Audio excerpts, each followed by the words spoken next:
तेरे जैसी ढूंढूं मैं मिलती नहीं है।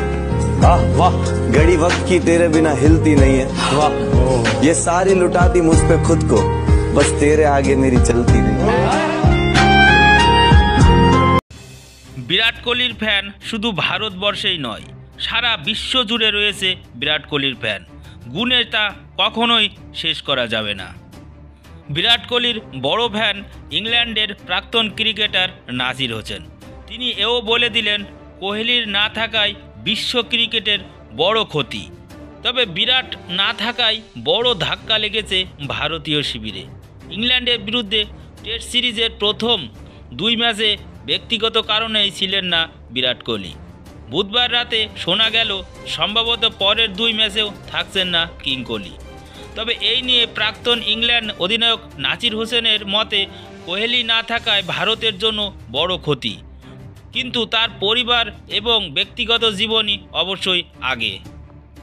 তবে নাসির হোসেন এও বলেছেন, ভারতের বেশ কিছু ভালো তরুণ ক্রিকেটাররা আছেন যারা বিরাট কোহলির জায়গায় ব্যাট করতে পারেন।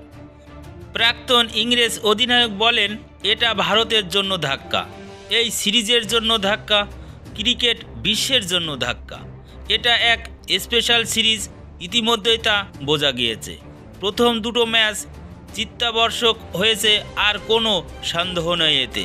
এই খেলা এবং এই কোনো সিরিজে সর্বকালের অন্যতম সেরা হলো কোহলি।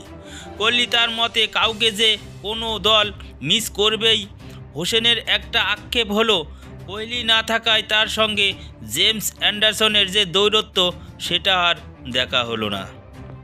প্রথম টেস্টে রানের মধ্যে থাকা KL রাহুল দ্বিতীয় টেস্টে চোটের কারণে খেলতে পারেনি।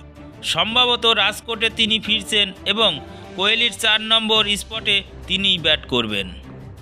এদিকে শোনা যাচ্ছে রাজকোটে টেস্টে বিশ্রাম সম্ভবত দেয়া হতে নাও পারে জসপ্রীত বুমরাকে। তার সাথে দলে ফিরতে চলেছেন মোহাম্মদ সিরাজ, সেক্ষেত্রে বসতে হতে পারে মুকেশ কুমারকে।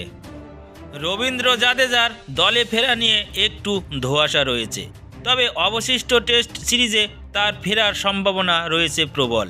অন্যদিকে এই সিরিজে ফেরা হচ্ছে না মোহাম্মদ শামির। শোনা যাচ্ছে গোড়ালির চোট এখনও পুরোপুরি সারেনি মোহাম্মদ শামির। তো বন্ধুরা, নাসির হোসেনের কথায় কি আপনারা একমত? বিরাট কোহলির জায়গায় অন্য কোনো তরুণ ক্রিকেটার কি কখনোই নিতে পারবে? অবশ্যই আপনাদের মতামত জানিয়ে দিন কমেন্ট বক্সে। সাথে ভিডিওটি একটি লাইক অবশ্যই করে দেবেন, চ্যানেলটি সাবস্ক্রাইব করতে ভুলবেন না। ভিডিওটি দেখার জন্য সবাইকে ধন্যবাদ।